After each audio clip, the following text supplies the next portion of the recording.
O Great Spirit, Namaste. Saints and sages of all times, of all places, Namaste.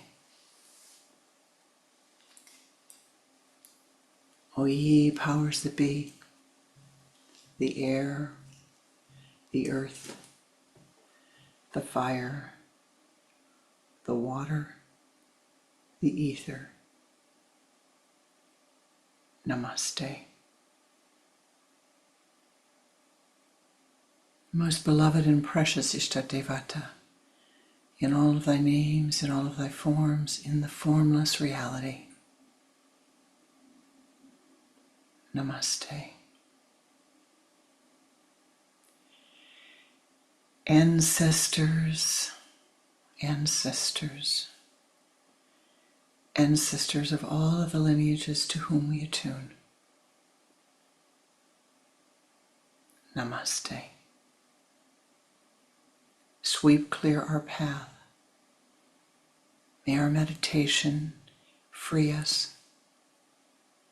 May our meditation today be a blessing unto ourselves, unto all of life. May we choose wisdom. May we choose Ananda. May we choose all of the states of consciousness that are freeing and uplifting. Om Shanti, Shanti, Shanti.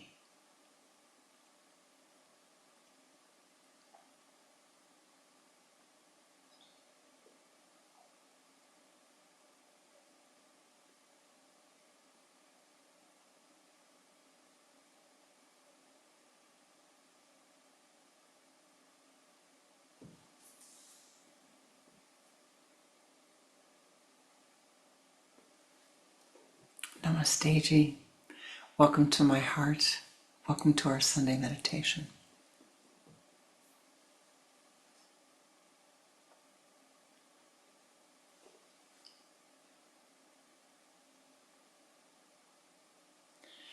Of all of the attributes of Kriya Yoga, the philosophy, the science of Kriya Yoga, of every component of Kriya Yoga, every corner of Kriya Yoga,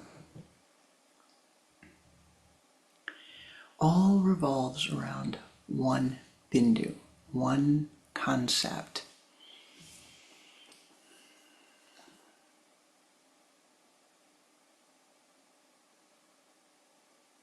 And this concept is stated very simply as the law of cause and effect, stating that you and you alone have created and continue to create your life.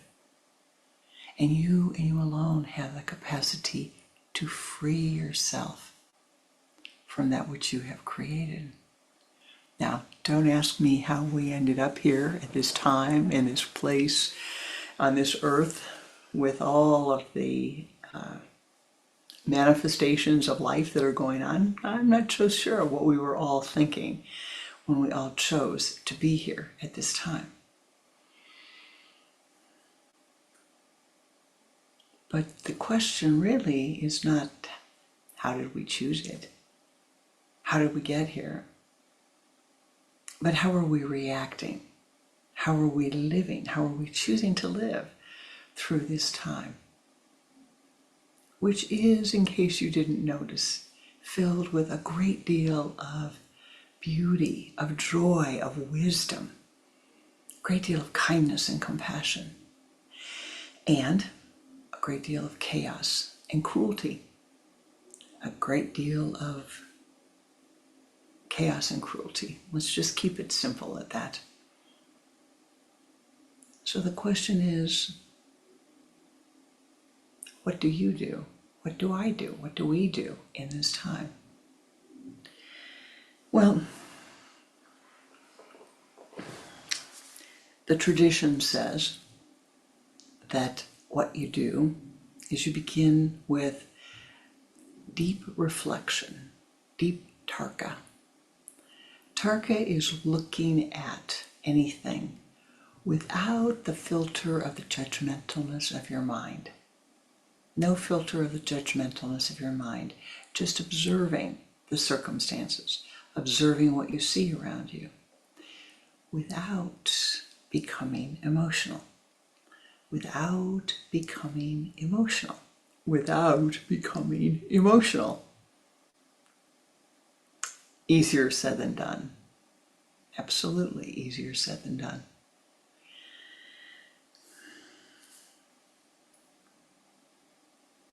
Mystically, there's this concept of the malice of objects and this concept of the 60,000 thoughts. Now, each object, each form of life, every form of life holds thoughts to it. The shape of it holds thoughts. It has all of the thoughts that have been radiated in its presence contained within the object.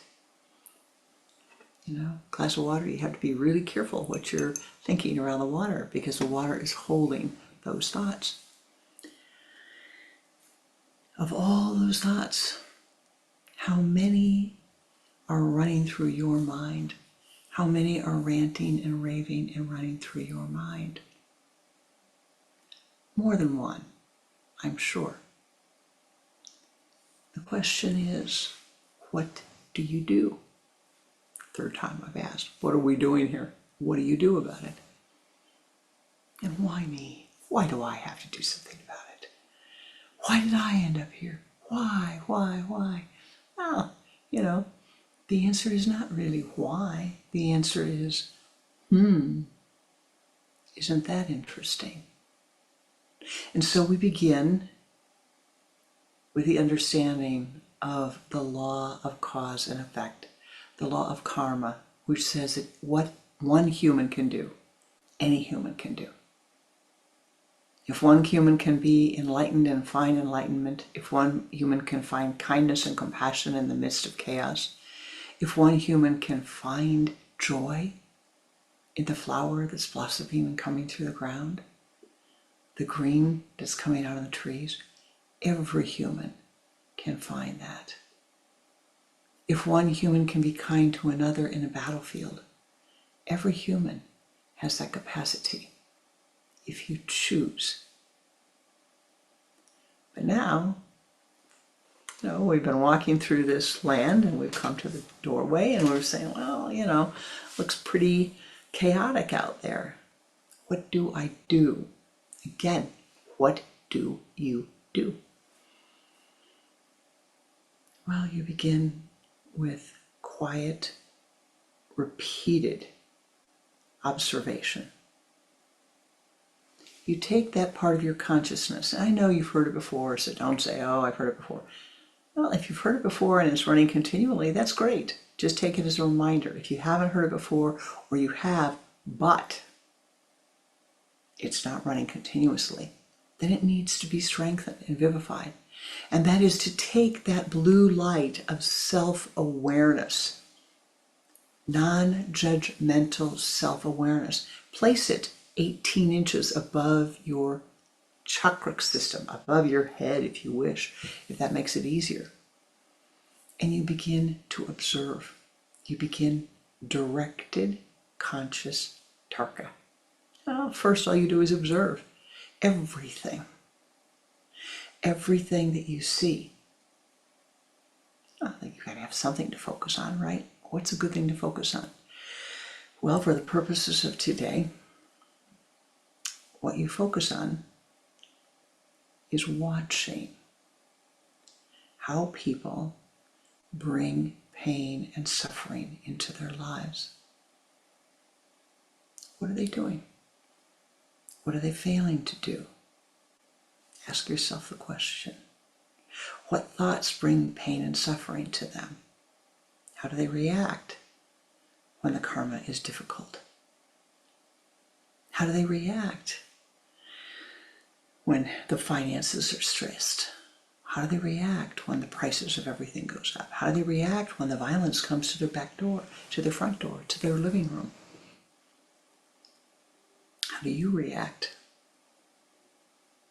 when you don't have to worry about whether you're called into active duty at the military? All you have to do is press a button and you can see the results of what's happening elsewhere in the world, just as if you were there. Pretty soon you'll be able to smell it also. You can hear it and see it now. Thus, the Tarka becomes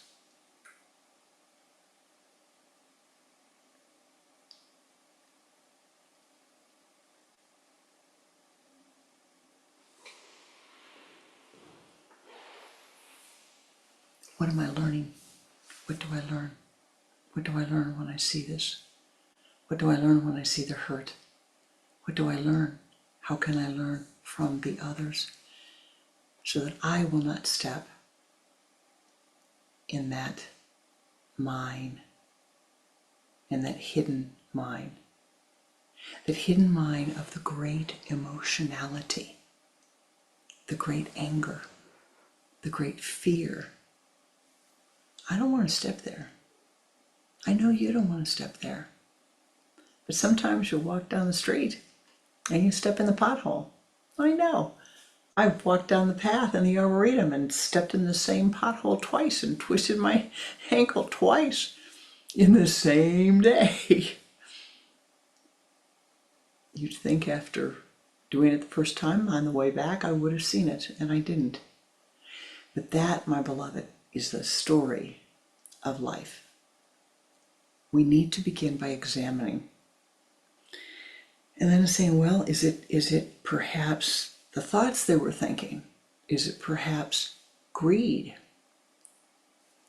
We know the greed is one of the great of the attributes that is to be deleted from our consciousness. Is it violence? Of course it is.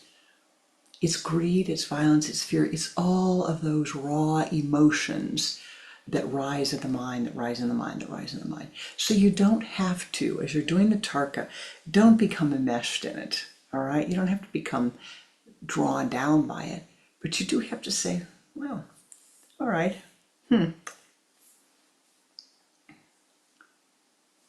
how much of this is within my consciousness? How much of this am I duplicating or replicating on a microcosmic level? And therefore, what do I want to do? What do I choose to do? To let it go, to get rid of it. Now, there are different kinds of karma. There is karma, and I say this just really speaking about the karma of this lifetime. There is the karma that in a person's soul is fixed. It's really, really hard to transform that karma. It can be done, but it is fixed karma. And oftentimes that karma is the way that the body is formed, right? It's sometimes now we find people who are able to change the form of the body. But the reality is, I can't change a human form. I can change the feminine form to a masculine form, the masculine form to a feminine form, but I can't change to a bird. I can't become a cow. I can't become a horse with this physical form, nor can they become like me, although, the lines are getting blurrier as time goes on. Now, there's karma that's like that. There are thoughts that you think which have come to you through your culture, through your family, through your ancestors, through your bloodlines. Those are pretty hard to change. But sometimes we must try. Mystically, this is really important. If you have come to the point in your life that you see that there's a piece of family karma, my family dislikes everybody who was born in Schultzville. Everybody who was born in Schultzville, everybody in my family dislikes them, and they have for generations, want nothing to do with them. And I wake up one morning and I say, I wonder where that thought came from. Why did they dislike everybody in Schultzville? Maybe I should stop disliking everybody in Schultzville. Maybe I should just examine where the thought came from. Maybe I should think a new thought. That's Tarka. When you place effort into thinking a new thought that breaks the karma of the family, that breaks the karma of the chain of your culture, you free yourself and you free them. You free all those ancestors who hated all the people from Schultzville. Because you say, no more. This karma will stop with me. I will not carry this karma anymore. Now there's karma that's more fluid, that's easier to change. You do that through meditation, you do it through mantra, you do it through ritual. And there's the karma that is very fluid, very fluid. And it is as if you are making a choice in the moment. But all karma, you're making a choice in the moment. This karma is like, all right, I stubbed my toe. What do I do about it? Do I make a big hoo-yah about it? Or do I choose to bless the toe, to bless the earth upon which I'm walking, to stand up and walk again? The choice is mine. The choice is yours. Now, we have a little impediment to making these choices to free ourselves from the karma. And in the philosophy of Kriya Yoga, one of the things that is stated is that if you want to really evolve rapidly, go live in the city with a lot of other people. And you will either evolve very rapidly or you will collapse. One or the other is what the sayings, the teachers say, what the master says. You know, if I go off and live in an ashram on the mountain and I don't have anybody around me, oh, it's light, it's nice, it's so quiet, it's nice. But it's not great for spiritual evolution. It's not great for softening the hard edges of the karma. I don't have anybody in my face with their 60,000 thoughts and 10,000 desires. Think about your home. How many people live in your home? Maybe you're lucky it's just you. Or there's one other person there. That's only 10,000 desires a person, 20,000, 60,000 thoughts a person. That's 120,000 thoughts. Multiply that by 6, multiply it by 8. And it grows and grows and grows. How many people do you work with? How many people live in your building? How many people live in your community? How many people do you interact with on a daily basis? Everyone that you see, my beloved, everyone has their 10,000 desires, their 60,000 thoughts, their choices of being kind or not. And every time you encounter someone, you have that choice too. Now the real rub is that you think you don't. The real rub is, this mind, this monkey mind that the humans have. It likes to tell you, you think you have a choice? Think again, honey. I'm in charge. Whatever thought I think is what's going to win. Wait and see, and I'll show you. And so we must meditate, meditate, meditate, meditate, meditate. Come back, do tarka, observe, reflect. Continue to turn inward, continue to turn upward, continue to reflect. And in doing that, you will have moments of aha, satori, satori, satori. A moment that a Swami shared with me that comes to my mind in this time, really in this time, almost daily, very, very continually. And it was a Swami who at one time was a soldier, like many Swamis over the decades, over the lifetimes. We've all been soldiers. And he was deployed in a war in the Middle East, another war in the Middle East, another war a few years back, a few breaths back in the Middle East. And he had a gun in his hand. And he was young, really young. And he faced another young man, his same age. And he looked at the young man. And with all the blessings, all of a sudden came to him. He looked at this young man who was just across, if you wish, the divide from him, the fence from him, the road from him, however you want to say it. The young man was on the other side. And our soldier, Swamiji, had the thought,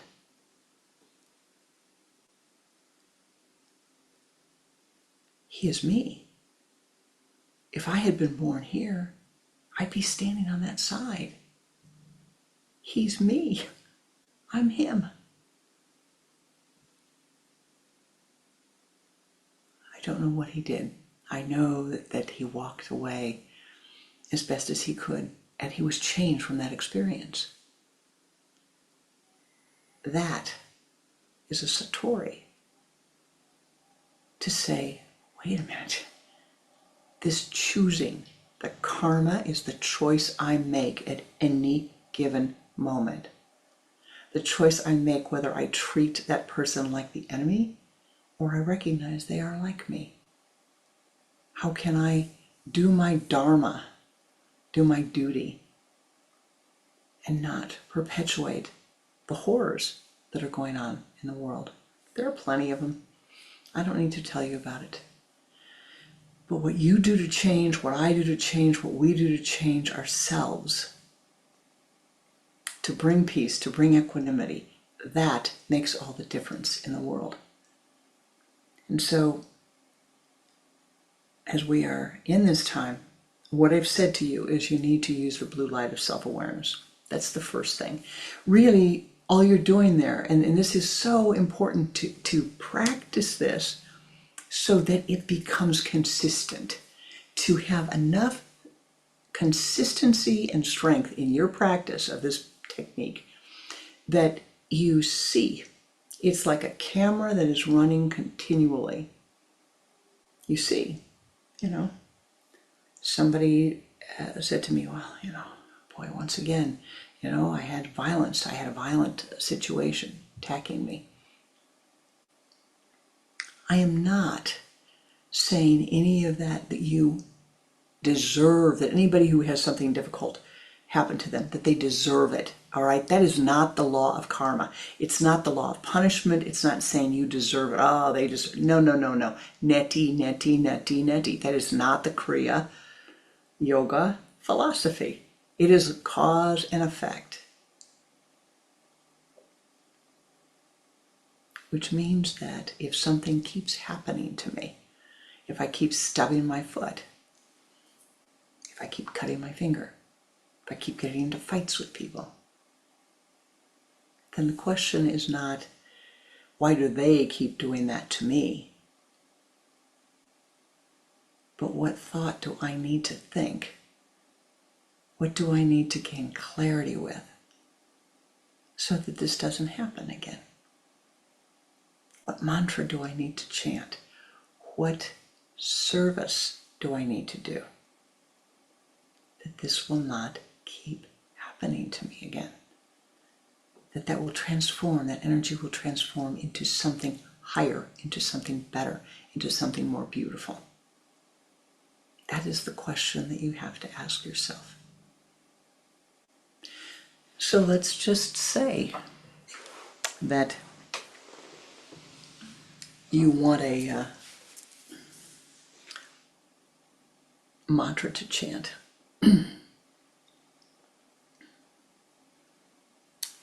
And you want it to be a mantra that's going to remedy everything, right? There's a lot of mantras in this world that will help you. Mantras are states of consciousness. So as I repeat mantra, I go from this confined, angry state of consciousness to a expansive, blissful state of consciousness, or one like this state of consciousness. We'll go into the mantra in a minute with our meditation. But there are a few things that you can do to soften difficult karmas, the karmas that you see around you today. Choose to do something kind.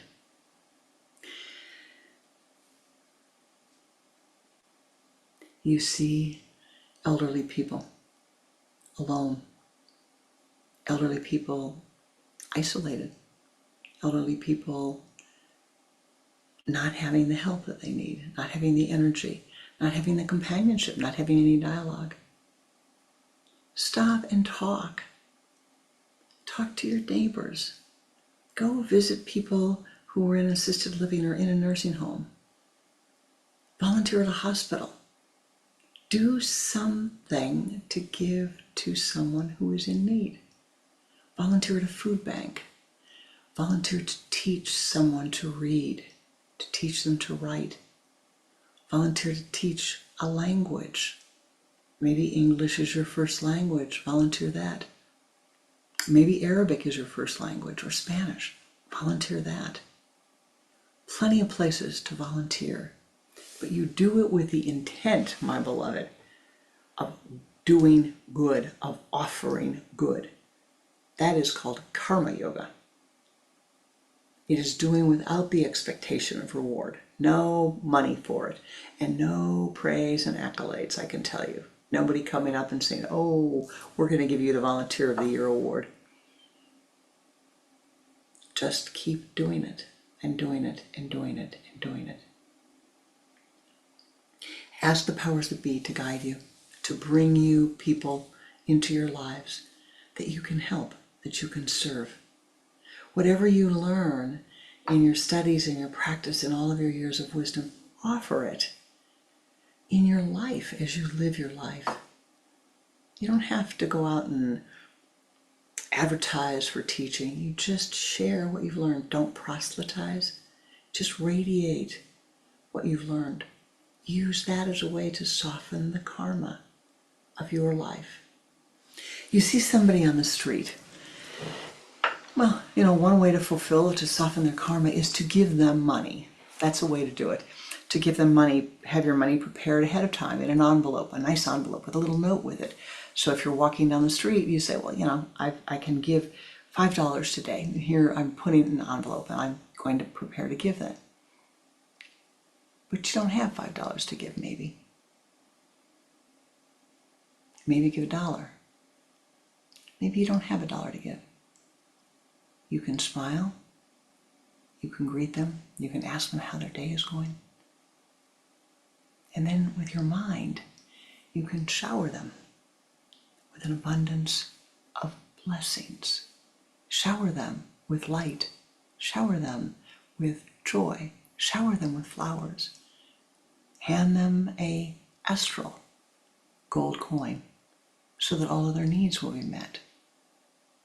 Do something to help them to soften their karma.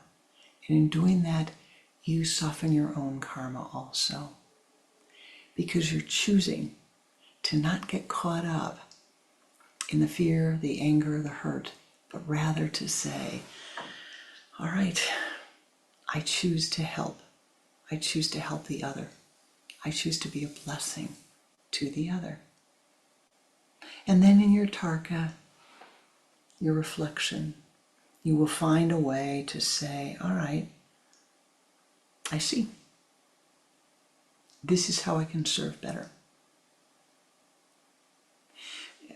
A very small technique, but really quite powerful to move the energy through your being, to allow yourself to begin to feel all of the blessings of life, is to take a small container with a hole that is large enough in it to get your hand through, right? Put the container in a corner, nice corner of your house, it's good if it is a southwest corner. If you can put it in a southwest corner, that's good.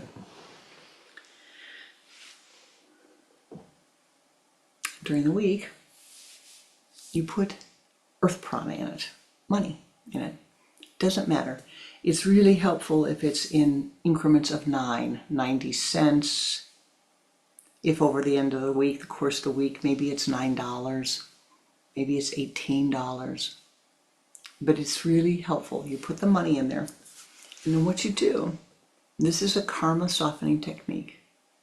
What you do is at the new moon of every month, and we're just in the new moon period now, so you have the opportunity to do this from the new to the full to the next new. You look at how much money you've collected there. And then you have to give it away.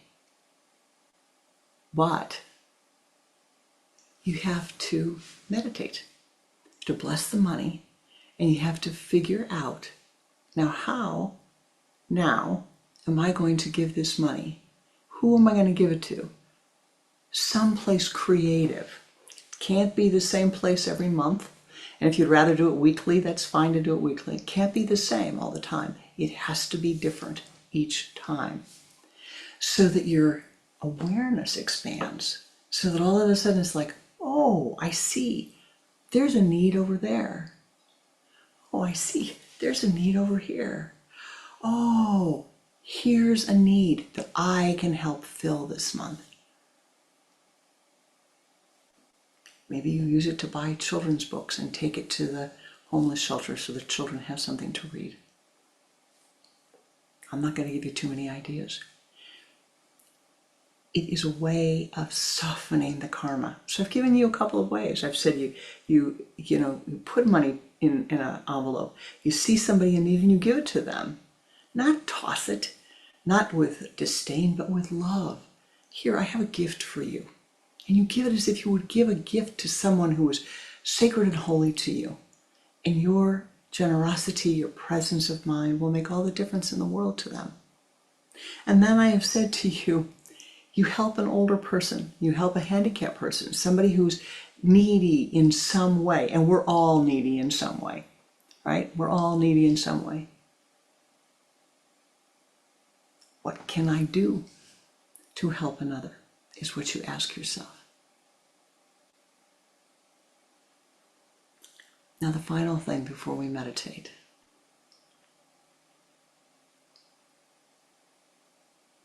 In that tarka that you're doing every day, you're doing the blue light of self-awareness, but then at the end of every day, you have to sit down and say, well, all right,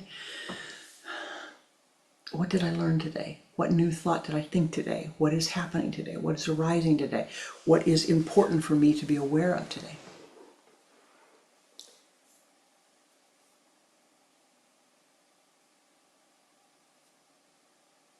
And you write it down. And you modify your life. You modify your thinking, you modify your behavior, you modify your interaction with people as your wisdom and insight shows you to do. Not what I say, not what God says, not what Mother says, Papa says, Brother says, not what your subconscious mind says, not what the ego self says, but what your higher mind says. What do I need to be doing? What thoughts do I need to think to correct the imbalance of my life? What's the obstacles that are causing the imbalance in my life? write it down. You don't see a solution right away, it's okay. Keep on going. Ask the powers that be. Send me an idea. Send me some help. I know some of you who are here today are artists and you're creating all kinds of beautiful things. Give something away. You're a poet. Give some of your poetry away. You don't have to give it all away, but give something away. Give it away. Find a way. Here, I wrote this for you. Here, I thought you might like this piece of art. Can I pick up that bag and carry it for you?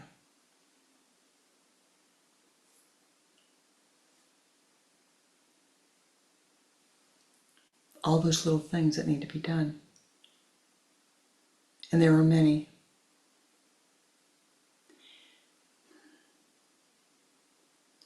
I'm going to end with a small tribute to Sister Virginia Mary, a Franciscan nun who was a friend of mine, became a friend of mine. I was introduced to her many decades ago, and she was the founder of the Christine Meditation Center up in Wisconsin and had a very interesting life, was a really interesting woman. But towards the end of her life, she became very physically limited. And so she and I got to be friends, and I'd go to visit with her, and go once a week, twice a week, sometimes if the karma was good, sometimes not that often. And we meditate. But here's what I learned. As her world became more confined, she became more confined to bed. I would go in the room, and I was a young Swami. That's the only excuse I can give. It's the only excuse I can give. She was so patient with me. But the first thing she'd say is, "Swamiji, I'm so glad to see you. Would you pick up that Kleenex off the floor?" "Yes, sister." "Would you move the wastebasket over here?" "Yes, sister." "Would you please go get me a wet washcloth?" "Yes, sister." "Now, I need the Kleenex here. I need the glasses here."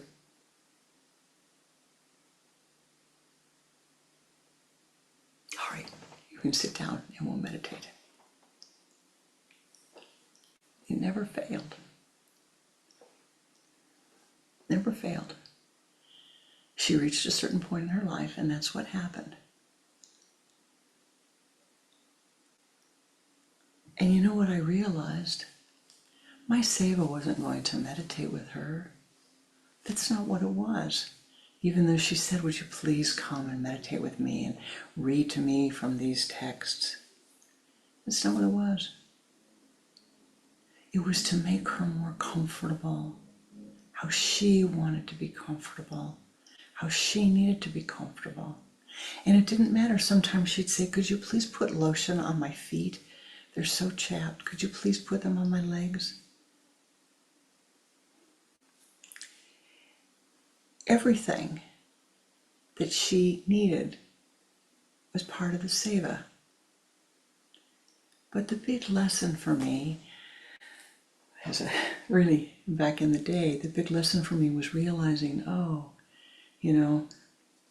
don't think you're so holy or so special because she asked you to come and meditate. She's teaching you a lesson. She did. She taught me deeply, many, many, many lessons. But seva is about doing for another as they need it, when they need it, and how they need it. Not at all related to my ego, what I think, what I want. If I can take that thing that I want the most, need the most, if you can take that thing you need the most, acceptance, love, freedom, and give it to another, you give it to yourself. So choose, my beloved. Choose.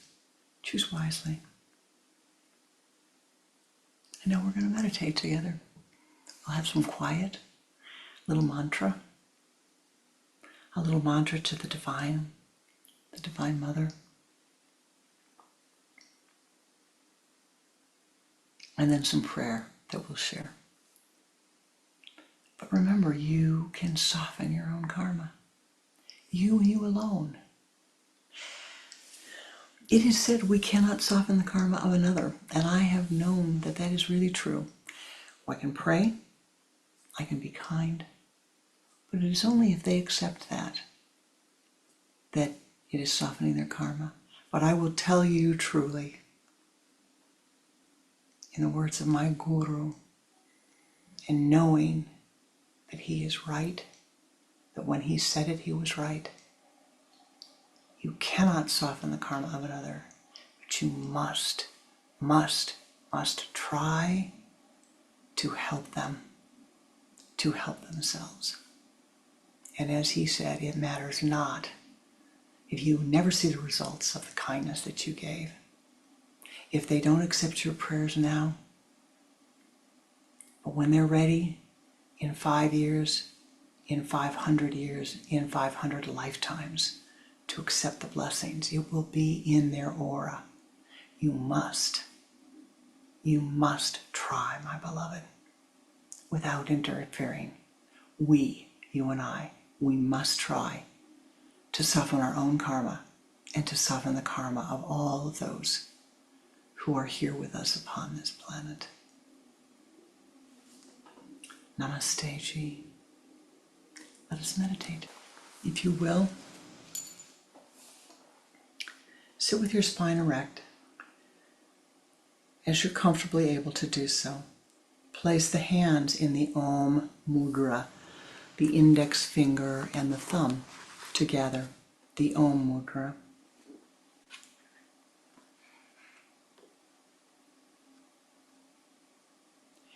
Turn your head to the left, exhaling twice.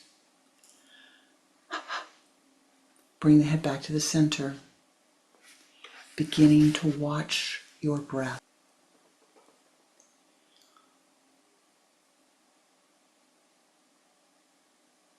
Using the sipping breath, draw the energy from the limbs of the body to the trunk of the body.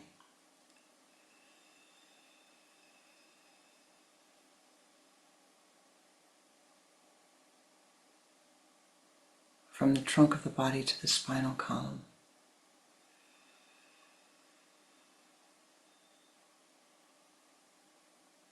From the base of the spine to the sun center.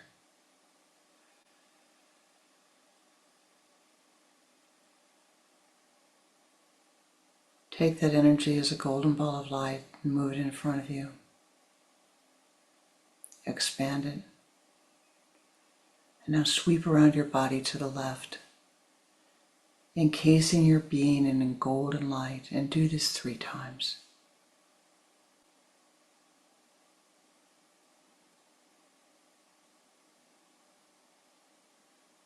And now ascend.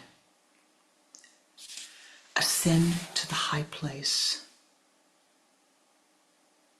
Ascend to the high place of meditation.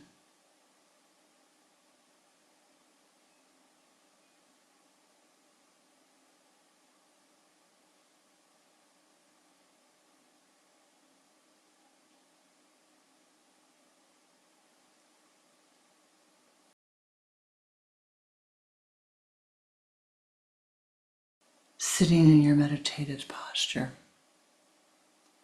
continue to focus at the sun center, the point between your eyes. Om Brahma Vishnu Rudra Prespio Namaha. I bow to the seers, the lords of creation, preservation, and destruction. Mahakali, Mahalakshmi, Mahasarasvati, Devatbhyo Namaha. I bow to the deities, the remover of darkness, the great goddess of true wealth, and the great goddess of all-pervading knowledge.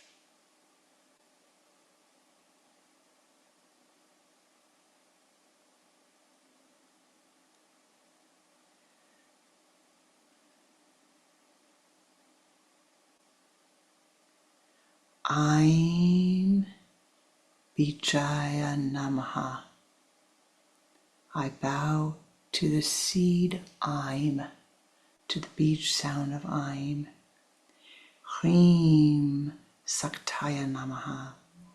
I bow to the energy Hreem. Kleem Kilakaya Namaha. I bow to the pin Kleem. And now the mantra. To the divine Chamundaya, to Durga Ye, the divine mother who is the mother of all beings, the divine one who sweeps away the obstacles, who removes the darkness, who removes the ego self, who brings us truth, allows us to stand in the light. Her name is Chamundaya. Her mantra is Om, Aim, Hreem, Kleem, Chamundaya, Viche.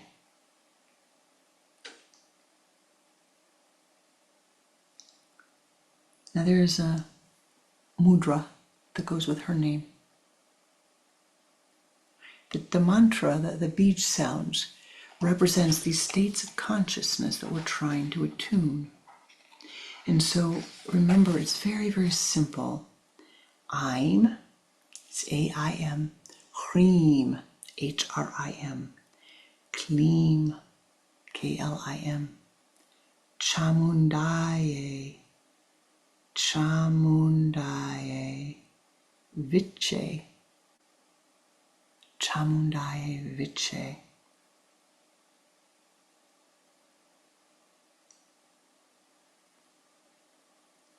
Taking the thumb and the ring finger together, Om Aim Namaha. Taking the ring finger and bringing it to the thumb, Om Hreem Namaha. The forefinger to the thumb. Let's try this. All right. The thumb first to the forefinger. The thumb moves to the forefinger. This is Om Aim Namaha. The forefinger to the thumb is Om Hreem Namaha. All right, so I don't get those mixed up. The middle finger, this is the middle finger. The middle finger, the thumb comes to the middle finger. Om Kleem Namaha. The ring finger, Om Chamundaye Namaha. Om Chamundaye Namaha. Om Viche Namaha. Viche, the truth, the reality. All right? Let's try that together.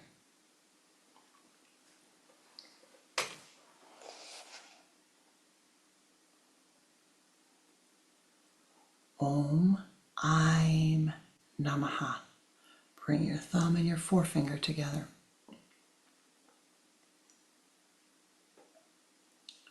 Om Hreem Namaha. The forefinger and the thumb. I am one with God.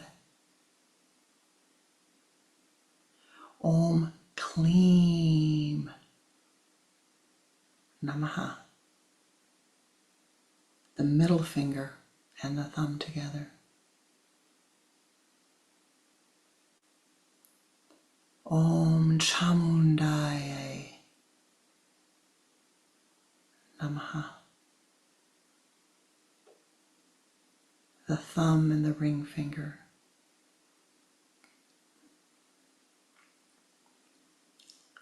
Bringing the little finger and the thumb together. Om Vichye Namaha. Om Vichye Namaha. This will add extra emphasis as you chant the mantra, as we chant the mantra. Focusing your attention at the sun center now. I will chant and then you respond. So I will chant it twice and you chant the second time with me. Om Aim Namaha. Om Aim Namaha. Om Hrim Namaha. Om Hrim Namaha. Om Klim Namaha. Om Klim Namaha. Om Chamundaye Namaha. Om Chamundaye Namaha. Om Vichye Namaha. Om Vichye Namaha.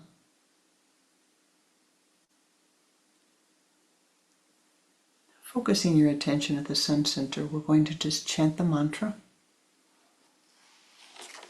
with or without the fingers, whichever is easiest for you at this time.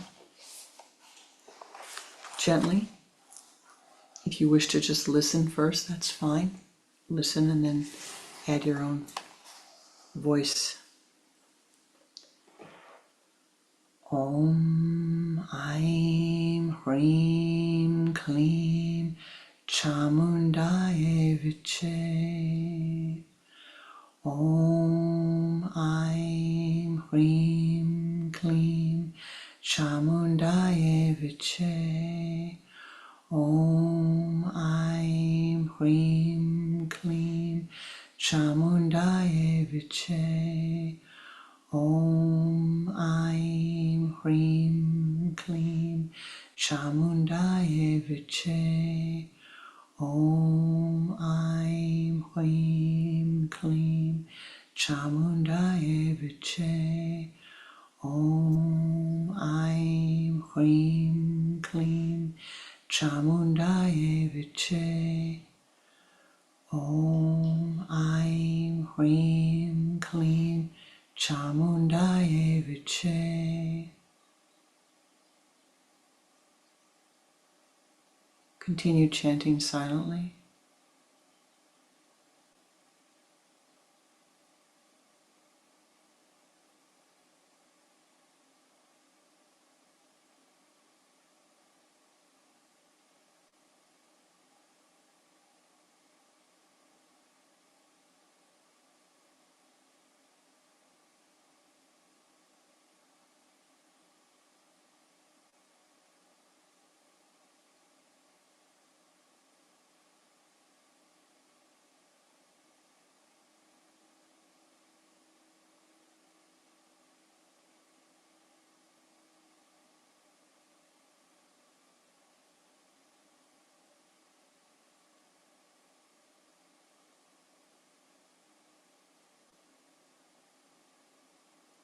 Let go of the mantra.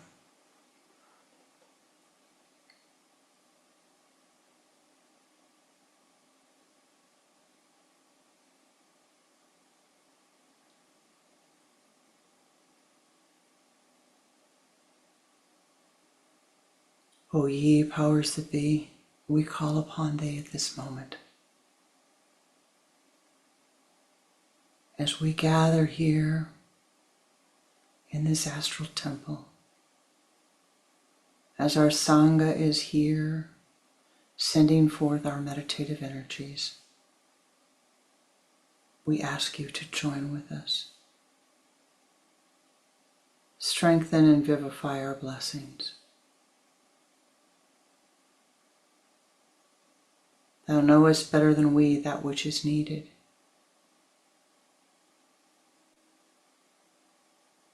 We can see the need for peace in each heart. We can see the need for acceptance.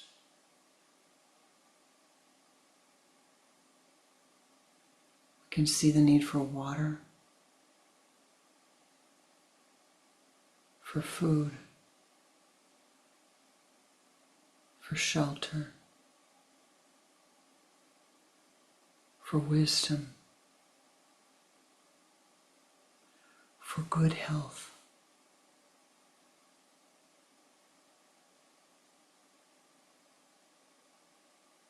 For acceptance.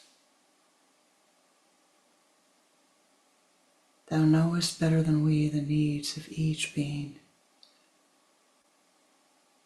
We ask Thee, as we chant this Om Shanti mantra, as we radiate our light to Mother Gaia, blessing her and blessing all those beings who are upon her, we call upon Thee to join with us, to direct this energy, that it is sent where it is needed most.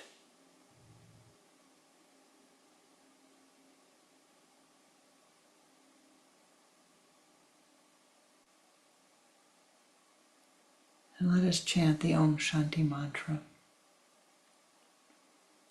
With gentleness, with ease, seeing that light pouring forth from your sun center, radiating to all beings.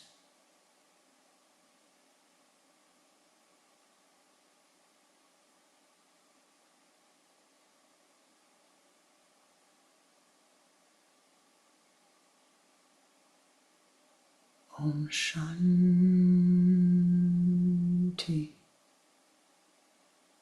Shanti.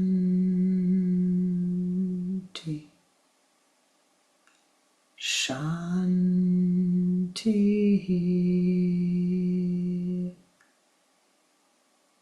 Om Shanti. Shanti. Shanti. Om Shanti. Shanti. Shanti. Om Shanti. Shanti. Shanti. Om Shanti. Shanti. Shanti. Om Shanti. Shanti. Shanti. Om Shanti. Shanti. Shanti. Om Shanti. Shanti. Shanti. Om Shanti. Shanti. Shanti. Om Shanti.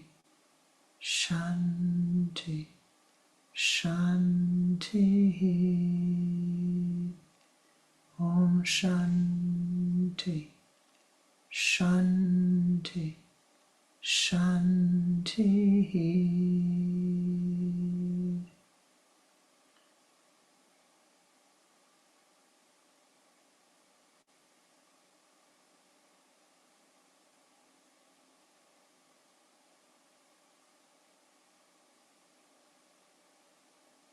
Harahit.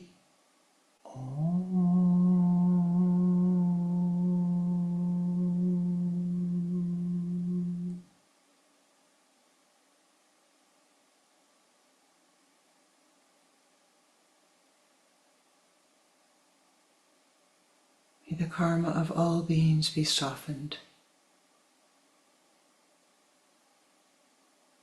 In sending forth your blessings, you have been infinitely blessed.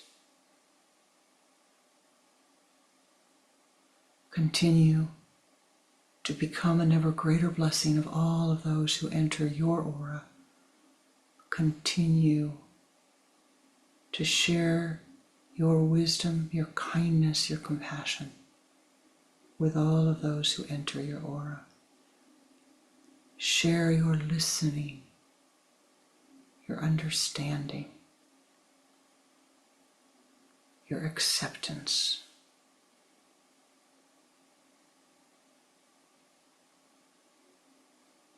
Om Shanti, Shanti, Shanti. Namaste ji. Namaskar.